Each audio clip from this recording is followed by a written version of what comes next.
팔꿈치 골절 부상을 입고 주간제 13%의 노동능력 상실을 1년간 남기게 되었다고 했을 때 상실 수익액은 607만원 정도 되고요. 3년일 때 1740만원, 5년일 때 2779만원 정도 됩니다. 장기기간에 따라 금액 차이가 많이 나죠. 그래서 이 장기기간을 올바르게 평가받는 것이 중요하다는 겁니다.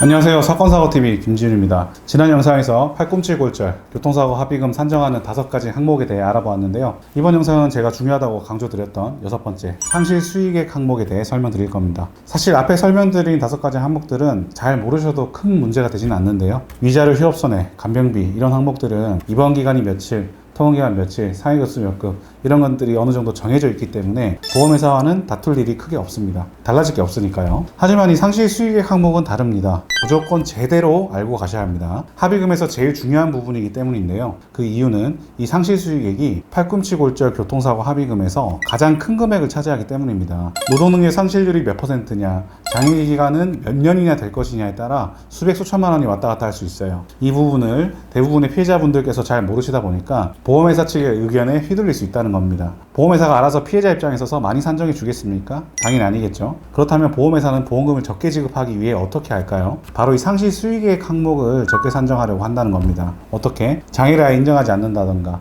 인정하더라도 조금만 인정하려고 한다는 거죠. 모르면 당하는 겁니다. 억울하게요. 그럼 상실 수익액이 어떻게 산정되는지 먼저 알아보시겠습니다. 이 상실 수익액 항목은요, 3가지를 곱해서 계산합니다. 소득 곱하기 노동능력 상실률 곱하기 노동능력 상실 기간에 해당하는 호프만 계수인데요. 곱하기니까 이 3가지가 각각 높을수록 합의금이 많아지겠죠. 중요합니다. 여기서 소득은 피해자의 현실 소득액이니까 바뀔 것은 크게 없겠고, 이 노동능력 상실률과 노동능력 상실 기간에 해당하는 기간이 클수록 합의금이 많아지는 건데요. 여기서 노동능력 상실률이라는 것은 쉽게 말해 소득이 감소되는 정도, 퍼센트를 말하고요. 노동능력 상실 기간은 말 그대로 기간, 몇 년 동안이나 손해 볼 거냐를 보는 겁니다. 그리고 호프만 계수는 중간이자를 공제하는 계수인데요. 이건 기간에 따라서 값이 정해져 있기 때문에 모르셔도 괜찮습니다. 계산은 제가 해드리겠습니다. 알기 쉽게 장기기간을 1년, 3년, 5년으로 나눠서 계산하고 비교를 해볼게요. 예를 들어서 월소득이 400만 원인 사람이 팔꿈치 골절 부상을 입고 주간제 13%의 노동능력 상실을 1년간 남기게 되었다고 했을 때 상실 수익액은 607만 원 정도 되고요. 3년일 때 1740만 원, 5년일 때 2779만 원 정도 됩니다.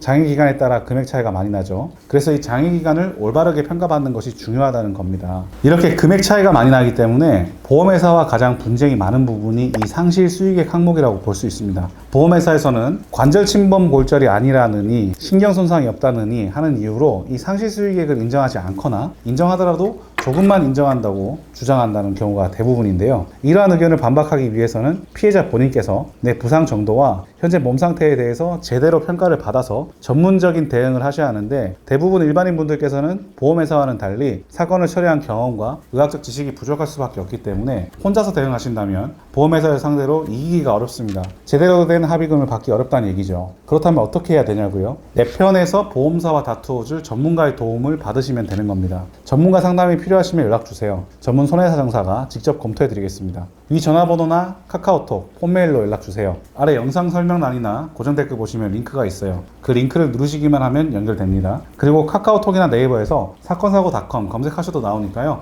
편하신 방법으로 문의주세요. 다음 영상에서는 실제 사례를 통해 합의금이 어떻게 산정되는지 계산을 해보겠습니다. 영상 시청해주셔서 감사합니다.